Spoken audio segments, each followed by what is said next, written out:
Popular Front of India अपने press statement में ये कहना चाहती है कि जो कल national security adviser mister Ajit Doval और चंद प्रो आरएसएस, प्रो बीजेपी, चंद सूफी संस्था के लोग और दूसरे मुस्लिम ऑर्गेनाइजेशन के चंद लोग जिनका कैरेक्टर, जिनके बारे में शक है मुस्लिम कम्युनिटी के अंदर, ये सब लोग मिलकर एक इवेंट ऑर्गेनाइज करके, एक डूबियस इवेंट उधर पॉपुलर फ्रंट के ख़िलाफ़ जो बात उधर की गई, ये जो है ये टोटली एक वेल ऑर्केस्ट्रेड एक प्रोग्राम है to demonize and defame the genuine voice of the Muslim community, that is the Popular Front of India.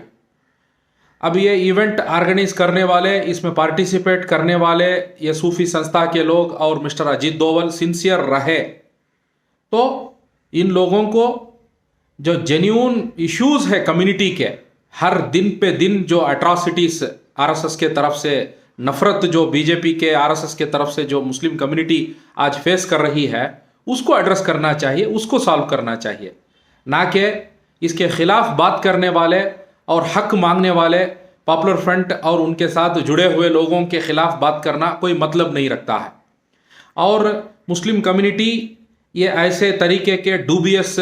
RSS और बीजेपी के प्रोग्राम्ड स्पॉन्सर्ड ये इवेंट्स को समझती है और इसको रिजेक्ट करती है, इसको रबिश करती है। और we rubbish this total allegation and this whole program organized by mister Ajit Doval,